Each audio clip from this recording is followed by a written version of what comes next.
Hello friends, welcome to our channel रैशमो। आज हम डिस्कस करने वाले जीएसटी का एक अपडेट जो आया था 30 नवंबर 2020 को। उसके लिए हम जाते हैं जीएसटी की ऑफिशियल वेबसाइट पे विच इज़ gst.gov.in। यहाँ पे होम टैब में हमें मिलते हैं रीसेंट अपडेट्स या फिर रीसेंट न्यूज़।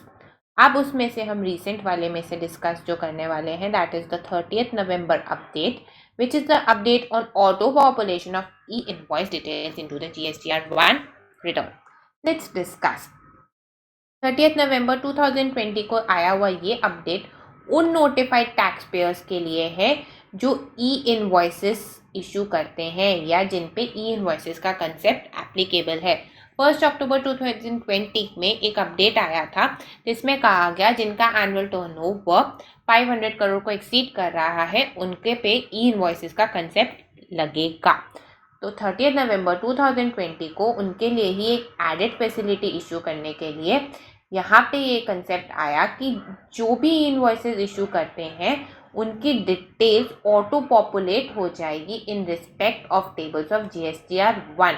मतलब कि 30 नवंबर को उन्होंने ये कहा कि जिन पे GSTR1 एप्लीकेबल है और जिन्होंने ई इनवॉइसेस इशू कर रखे हैं उनकी डिटेल्स ऑटो पॉपुलेट होगी इन द GSTR1 रिटर्न। अब उन्होंने कहा क्योंकि इट्स अ रीसेंट कंसेप्ट तो ऐसा हो सकता है कि ऑटो पॉपुलेशन में डिले चले। जैसे कि अगर हम अक्टूबर के रिटर्न की बात करें तो वो फाइल हो जानी चाहिए टिल 11 नवंबर। बट सिंस ये जो ई इनवॉइसिंग का कंसेप्ट है ये ऑटो पॉपुलेशन लेने में ले रहा था अराउंड 10 डेज, तो आप ये नहीं कि आप ऑटो पॉपुलेशन होने का वेट करें to file the GSTR1 return. तो गवर्नमेंट ने यहाँ पे क्लियर करा है कि जो अक्टूबर और नवंबर की रिटर्न्स हैं आप उन्हें ड्यू डेट तक फाइल कर दीजिए without waiting for auto population of data. फिर यहाँ पे थर्ड पॉइंट में उन्होंने ये बोला कि ये जो ऑटो पॉपुलेशन रिलेटिंग टू दिसंबर पीरियड है ये आपका T+2 डे बेसिस पे लगेगा। तो what is this T+2 basis? T+2 basis मतलब कि अगर आपने 30 नवंबर 2020 में कोई इनवॉइस इशू करा, ई इनवॉइस इशू करा, तो 2 डेज के अंदर अंदर उसकी ऑटो पॉपुलेशन हो जाएगी इन द GSTR1 रिटर्न। तो इसका मतलब है जो भी दिसंबर पीरियड के लिए रिटर्न फाइल होगी उस पे ये ऑटो पॉपुलेशन ऑफ GSTR1 का पूरा कंसेप्ट एप्लीकेबल हमें दिखेगा। फिर हम यहाँ पर आते हैं, अगर हमें कोई और बाकी के अक्टूबर नवंबर पीरियड के लिए मैं आपको ऑलरेडी बता चुकी हूँ क्योंकि वो अभी ट्रांजिशनल फेज में था, तो अक्टूबर नवंबर के लिए it would definitely take some time.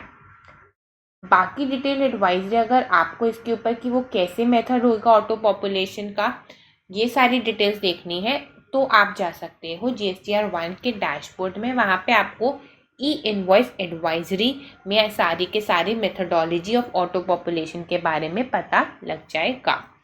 यहाँ पे एक और चीज़ मैं बताना चाहूँगी कि GSTR1 पे जब आप फाइल करोगे तो वहाँ पे आपको नीचे जाके एक डाउनलोड एक्सेल का ऑप्शन मिलेगा।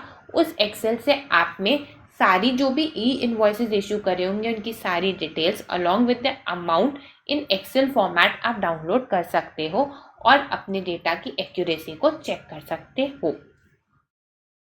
6 पॉइंट में गवर्नमेंट ने ये वाला पॉइंट भी क्लियर कर दिया कि ये ऑटो पॉपुलेशन आपको एक फैसिलिटी की तरह दिया जा रहा है, बट टैक्स पेयर्स की इक्वली ड्यूटी बनती है कि वो जो फैसिलिटी दी गई है उसको वो प्रॉपर उसकी एक्यूरेसी को चेक करें।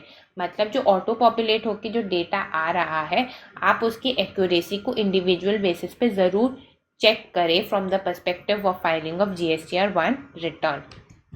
अब 7 पॉइंट में गवर्नमेंट ने बोला कि एक बार ये कंसेप्ट जो है auto population of GSTR1 applicable हो जाता है तो टैक्स पेयर्स को रिक्वेस्ट करा गया है कि आप अपने डॉक्यूमेंट्स को पूरा वेरीफाई करें, जो भी एक्सेल आपको मिल रही है उस डेटा को पूरा वेरीफाई करें और आपको कोई भी मिस्टेक, कोई इनएक्यूरेसी या कोई मिसमैच देता है तो आप अपना फीडबैक डेफिनेटली शेयर करें on the GST self service portal. This is all for today. Thank you for watching our video. Please like, share and subscribe to our channel for more such informative videos. Thank you.